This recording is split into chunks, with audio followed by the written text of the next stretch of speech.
ఉదయం 5ంటికే నిద్ర లేవటం ఆరోగ్యానికి మంచిదని కొందరు, నైట్ అవుట్స్ చేస్తూ అర్ధరాత్రి వరకు మేల్కోవటం నేటి ట్రెండ్ అని మరికొందరు వాదిస్తూ ఉంటారు. కొందరు అటు తెల్లారే లేవరు, అలా అని పొద్దుపోయే వరకు మేల్కోరు, మధ్యస్థంగా ఉంటారు. అసలు ఈ వాదనలో ఏది నిజం?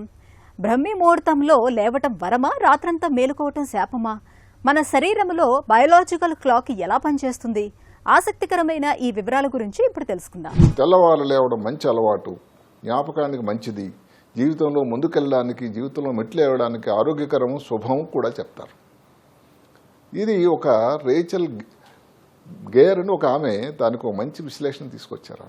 ఈ నైట్ ఔల్స్ మంచిదా, తెల్లవారు 5 గంటలు లేవడం మంచిదా అని చెప్తే ఆమె క్లియర్గా ఆ పరిశోధనలు ఏం చెప్పారంటే, ఏం లేదండి, తెల్లవారి లేచినంత మాత్రాన మీరేదో అలారం పెట్టుకొని లేచినంత మాత్రాన మీ బాడీ లేవచ్చును కానీ మీ మెదడు ఇంకా చురుకవ్వదవు.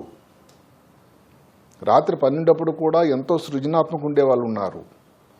ఏదైతే ప్రజల్లో ఉండేట అభిప్రాయం సరైనది కాదు. నిద్రలో 2 రకాల స్థితిగతులు ఉంటాయి, ఎన్ఆర్ఈఎం, రెమ్ అని.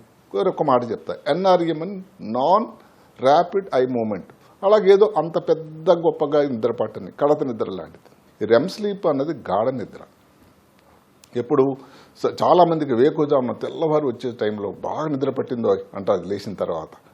ఇప్పుడు మీరు తెల్లవారుగానే వాళ్ళని రాత్రి పడుకుంటే అలవాటు ఉన్న వాళ్ళని తెల్లవారు లేపడం ప్రయత్నించారనుకోండి, ఈ ఇంత గొప్పైనటువంటి సమయం ఏదైతే గాఢ నిద్ర పట్టే సమయం పోతుంది కదండి.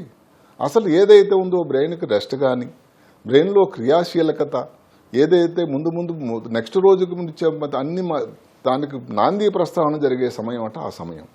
అంటే మీరు ఇలాగ తెల్లవారి అని ఒక ఏదైతే మొండితనంతో కానీ ప్రయత్నిస్తే ఎంత ఇంపార్టెంట్ సమయాన్ని మీరు తగ్గించేశారు చూడండి. ఈ నిద్ర కోసం కూడా మనకేమిటి ఒక ముఖ్యమైన కేంద్రం, హెడ్ క్వార్టర్స్ ఉందండి. ఇది చాలా మందికి తక్కువ మందికి తెలుసు. మాస్టర్ క్లాక్ ఉంది. మన ఏదైతే చెప్పే ఉందో ఈ సిర్కాడియన్ రిథమ్ అంటాం. అంటే ఏమిటి, ప్రతి వ్యక్తికి భగవంతుడు ఒక సమయం, ఒక క్లాక్ కనబడదు. ఆ క్లాక్, అలాంటి క్లాక్ ఆయన తయారు చేశాడు. అంటే ఈ సమయంలో పడుకోవాలి, ఈ సమయంలో మనకు ఆకలి వేస్తుంది, ఈ సమయంలో మనం యాక్టివ్గా ఉంటాం, ఈ సమయంలో స్ఫూర్తిదాయకంగా ఉంటుంది, ఈ సమయంలో డల్గా ఉంటారు. ఇవన్నీ కొన్ని టైమ్స్ ఉన్నాయి, ఫిక్స్డ్, అవి మార్చలేము.